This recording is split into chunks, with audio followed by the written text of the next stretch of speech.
Good afternoon, 4th graders. Welcome back to my read aloud of Harry Potter. So yesterday we read chapter 12 that was titled The Mirror of Erised. In this chapter we learned that it was Christmas time and Harry was gifted a cloak of invisibility, which he used to go into the room where the Mirror of Erised was. At the end of the chapter, we know that Dumbledore actually moved the Mirror of Erised, so he cannot visit the mirror anymore. So, chapter 13 is titled Nicholas Flamel. Alright.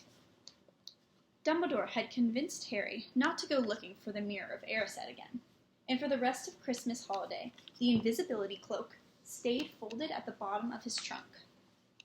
Harry wished he could forget what he'd seen in the mirror as easily, but he couldn't. He'd started having nightmares. Over and over again, he dreamed about his parents disappearing in a flash of green light, while the high voice cackled with laughter. You see, Dumbledore was right. The mirror could drive you mad, said Ron. Hermione, who came back the day before term started, took different views of things. She was torn between the horror at the idea of Harry being out of bed, roaming the school 3 nights in a row, if Filch had caught you, and disappointment that he hadn't at least found out who Nicholas Flamel was. They had almost given up hope of ever finding Flamel in a library book, even though Harry was still sure he'd read the name somewhere. Once term had started, they were back skimming through books for 10 minutes during their breaks. Harry had even less time than the other two because Quidditch practice had started again. Wood was working the team harder than ever. Even the endless rain that had replaced the snow couldn't dampen his spirits. The Weasleys complained that Wood was becoming a fanatic, but Harry was on Wood's side. If they won their next match against Hufflepuff, they would overtake Slytherin in the house championship for the first time in 7 years. Quite apart from wanting to win, Harry found that he had fewer nightmares when he was tired after training. Then, during one particular wet and muddy practice session, Wood gave the team a bit of bad news. He had gotten very angry with the Weasleys, who kept dive-bombing each other and pretending to fall off their brooms. "Will you stop messing around?" he yelled. "That's exactly the sort of thing that'll lose us in a match. Snape's refereeing this time, and he'll be looking for any excuse to knock points off of Gryffindor." George Weasley really did fall off his broom at these words. "Snape's refereeing?" he sputtered through a mouthful of mud. "When's he ever refereed a Quidditch match? He's not even going to be fair if we might overtake Slytherin." The rest of the team landed next to George to complain too. "It's not my fault," said Wood. "We've just got to make sure we play clean, so Snape hasn't got any excuse to pick on us." Which was all very well, thought Harry, but he had another reason for not wanting Snape near him while playing Quidditch. The rest of the team hung back to talk to one another as usual at the end of practice, but Harry headed straight back to the Gryffindor common room, where he found Ron and Hermione playing chess. Chess was the only thing Hermione ever lost at, something Harry and Ron thought was very good for her. "Don't talk to me for a moment," said Ron, when Harry sat down next to him. "I need to concentrate." He caught sight of Harry's face. "What's the matter with you? You look terrible." Speaking quietly so that no one else would hear, Harry told the other two about Snape's sudden, sinister desire to be Quidditch referee. "Don't play," said Hermione at once. "Say you're ill," Ron said. "Pretend to break your leg," Hermione suggested. "Really? Break your leg?" said Ron. "I can't," said Harry. "There isn't a reserve seeker. If I back out, Gryffindor can't play at all." At that moment, Neville toppled into the common room. How he managed to climb through the portrait hole was anyone's guess, because his legs had been stuck together with what he recognized as once was the leg locker curse. He must have had to bunny hop all the way up to the Gryffindor tower. Everyone fell over laughing, except for Hermione, who leapt up and performed the counter curse. Neville's legs sprang apart, and he got to his feet, trembling. "What happened?" Hermione asked him, leaning over him to sit with Ron and Harry. "Malfoy," said Neville shakily. "Met him outside the library. He said he's been looking for someone to practice that on." Go to Professor McGonagall, Hermione urged Neville. Report him. Neville shook his head. I don't want any more trouble, he mumbled. You've got to stand up to him, Neville, said Ron. He's used to walking all over people, but that's no reason to lie down in front of him and make it easier. There's no need to tell me I'm not brave enough to be in Gryffindor. Malfoy's already done that. Neville choked out. Harry felt in his pocket of his robes and pulled out a chocolate frog, the last one from the box Hermione had given him from Christmas. He gave it to Neville, who looked as though he might cry. You're worth 12 of Malfoy, Harry said. The Sorting Hat chose you for Gryffindor, didn't it? And where's Malfoy? And stinkin' Slytherin. Neville's lips twitched into a weak smile as he unfolded the frog. Thanks, Harry. I think I'll go to bed. Do you want the card? You collect them, don't you? As Neville walked away, Harry looked at the famous wizarding card. Dumbledore again, he said. He was the first one I ever... He gasped. He stared at the back of the card and looked up at Ron and Hermione. I found him, he whispered. I found Flamel. I told you I'd read the name somewhere before. I read it on the train coming here. Listen to this.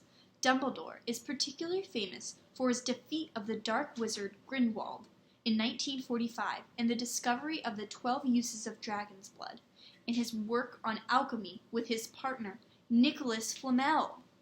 Hermione jumped to her feet. She hadn't looked so excited since they had gotten back the marks for their very first piece of homework.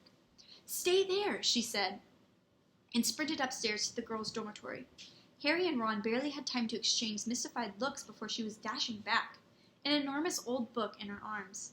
I never thought to look in here, she whispered excitedly. I got this out of the library weeks ago for a bit of light reading. Light? Said Ron, but Hermione told him to be quiet until she looked something up and started flicking frantically through the pages, muttering to herself. At last she found what she was looking for. I knew it! I knew it! Are we allowed to speak yet? Said Ron grumpily. Hermione ignored him. Nicholas Flamel, she whispered dramatically, is the only known maker of the Sorcerer's Stone. This didn't have quite the effect she had expected. The what? Said Harry and Ron. Oh, honestly, don't you two read? Look, read that there.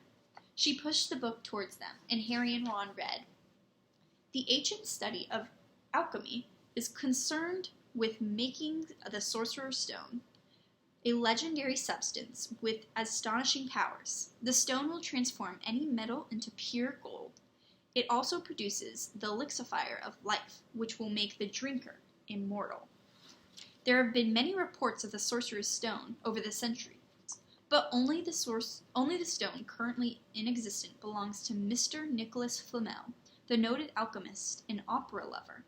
Mr. Flamel, who celebrated his 665th birthday last year, enjoys a quiet life in Devon with his wife, Pernell, 658. See, said Hermione, when Harry and Ron had finished. The dog must be guarding Flamel's Sorcerer's Stone. I bet he asked Dumbledore to keep it safe for him, because they're friends, and he knew someone was going after it, and that's why he wanted the stone moved out of Gringotts. A stone that makes gold and stops you from ever dying? Said Harry. No wonder Snape's after it. Anyone would want it. No wonder we couldn't find Flamel in this study of recent development in wizardry, Ron said. He's not exactly recent, if he's 65, is he? The next morning, in defense against the dark arts, while copying down different ways of treating werewolf bites, Harry and Ron were still discussing what they'd do with the Sorcerer's Stone, if they had one. It wasn't until Ron said he'd buy his own Quidditch team that Harry remembered about Snape coming to the match. I'm going to play, he told Ron and Hermione. If I don't, all the Slytherins will think I'm just too scared to face Snape. I'll show them. It'll really wipe their smiles off their face if we win. Just as long as we're not wiping you off the field, said Hermione. As the match drew near, however, Harry became more and more nervous. Whatever he told Ron and Hermione, the rest of the team wasn't calm either. The idea of overtaking Slytherin in the house championship was wonderful. No one had ever done it in 7 years. But would they be allowed to, with such a biased referee? Harry didn't know whether he was imagining it or not, but he seemed to keep running into Snape wherever he went. At times, he even wondered whether Snape was following him, trying to catch him on his own. Potions lessons were turning into a sort of weekly torture. Snape was so horrible to Harry. Could Snape possibly know if they'd found out about the Sorcerer's Stone? Harry didn't see how he could, yet he sometimes had the horrible feeling that Snape could read minds. Harry knew when they wished him good luck outside the locker room the next afternoon that Ron and Hermione were wondering whether they'd ever see him alive again. This wasn't what you'd call comforting. Harry hardly heard a word of Wood's pep talk as he pulled on his Quidditch robes and picked up his Nimbus 2000. Ron and Hermione, meanwhile, had found a place in the stands next to Neville, who couldn't understand why they'd looked so grim and worried, or why they had both brought their wands to the match. Little did Harry know that Ron and Hermione had been secretly practicing the leg locker curse. They had gotten the idea from Malfoy using it on Neville, and they were ready to use it on Snape if he showed any signs of wanting to hurt Harry. Now don't forget, it's Locomoto Mortis, Hermione muttered, as Ron slipped his wand up his sleeve. I know, Ron snapped. Don't nag. Back in the locker room, Wood had taken Harry aside. Don't want to pressure you, Potter, but if we ever need an early capture of the snitch, it's now. Finish the game before Snape can favor Hufflepuff too much. The whole school's out there, said Fred Weasley, peering out the door. Even Bliney Dumbledore's come to watch. Harry's heart did a somersault. Dumbledore? He said, dashing to the door to make sure. Fred was right. There was no mistaking that silver beard. Harry could have laughed out loud with relief. He was safe. There was simply no way that Snape would dare hurt him if Dumbledore was watching. Perhaps that's why Snape was looking so angry as the teens marched onto the field, something that Ron noticed too. Never seen Snape look so mean, he told Hermione. Look, they're off. Ouch! Someone had poked Ron in the back of the head. It was Malfoy. Oh, sorry, Weasley, didn't see you there. Malfoy grinned broadly at Crabbe and Goyle. Wonder how long Potter's going to stay on his broom this time. Anyone want to bet? What about you, Weasley? Ron didn't answer. Snape had just awarded Hufflepuff a penalty because George Weasley had hit a bludger at him. Hermione, who had all fingers crossed in her lap, was squinting fixedly at Harry, who was circling the game like a hawk, looking for the snitch. You know how I think they chose people for the Gryffindor team? Said Malfoy loudly a few minutes later, as Snape awarded Hufflepuff another penalty for no reason at all. It's people they feel sorry for. See, there's Potter, who's got no parents. Then the Weasleys, who've got no money. You should be on the team. Longbottom, you've got no brains. Neville went bright red and turned in his seat to face Malfoy. I'm worth 12 of you, Malfoy, he stammered. Malfoy, Crabbe, and Goyle howled with laughter, but Ron, still not daring to take his eyes from the game, said, You tell him, Neville. Longbottom, if brains were gold, you'd be poorer than Weasley, and that's saying something. Ron's nerves were already stretched to a breaking point with anxiety about Harry. I'm warning you, Malfoy, one more word. Ron, Hermione said suddenly. Harry. What? Where?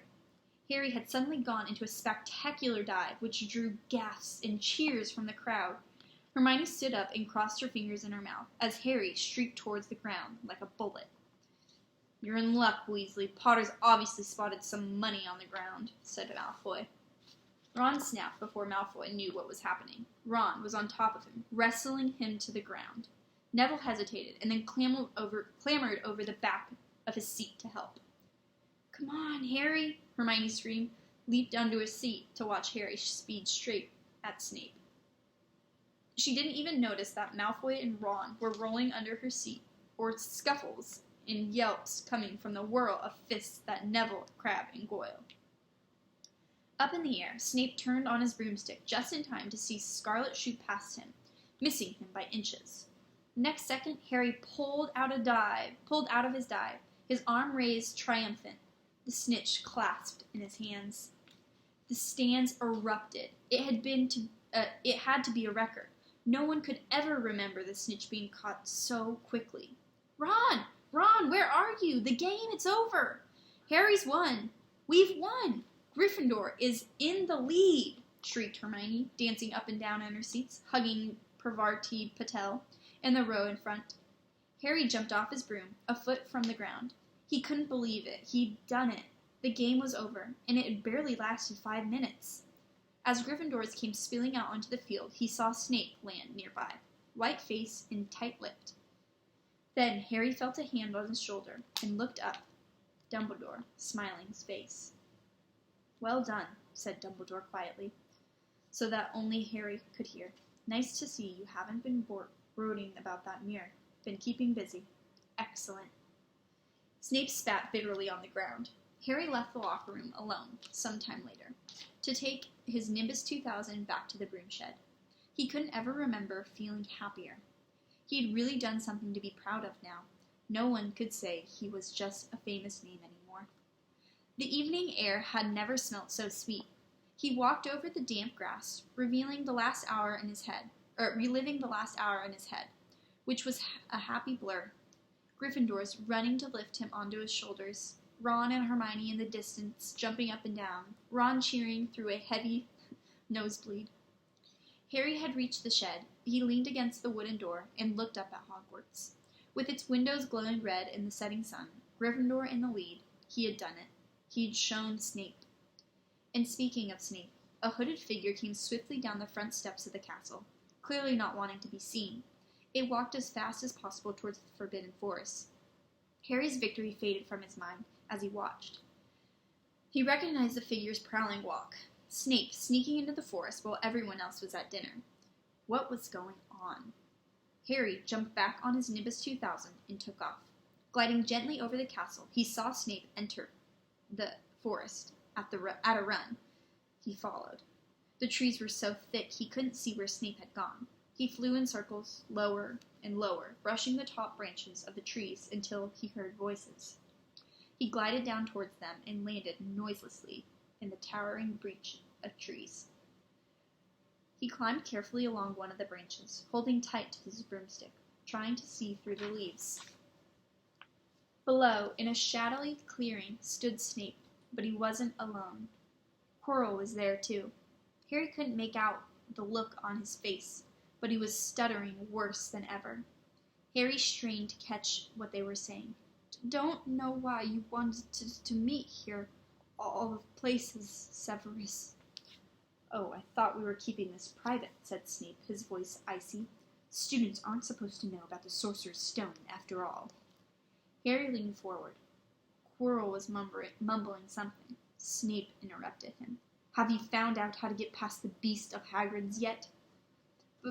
But Severus, you don't want me as your enemy, Quirrell," said Snape, taking a step towards him.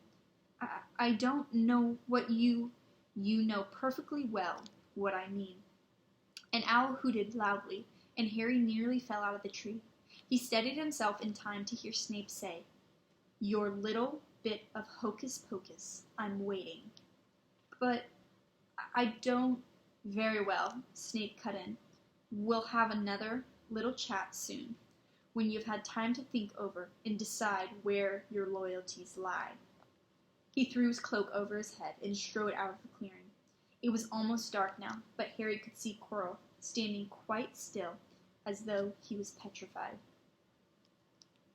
"Harry, where have you been?" Hermione squealed. "We won! You won! We won!" Ron shouted, thumping Harry on the back. "And I gave Malfoy a black eye, and Neville tried to take on Crabbe and Goyle single-handedly. He stood out cold, but Madame Pomfrey says he'll be all right. Talk about showing Slytherin. Everyone's waiting for you in the common room. We're having a party. Fred and George stole some cakes and stuff from the kitchen." "Never mind that now," said Harry breathlessly. "Let's find an empty room. You'll want to hear this." He made sure Peeves wasn't inside before shutting the door behind them, and told them what he had seen and heard. "So we were right.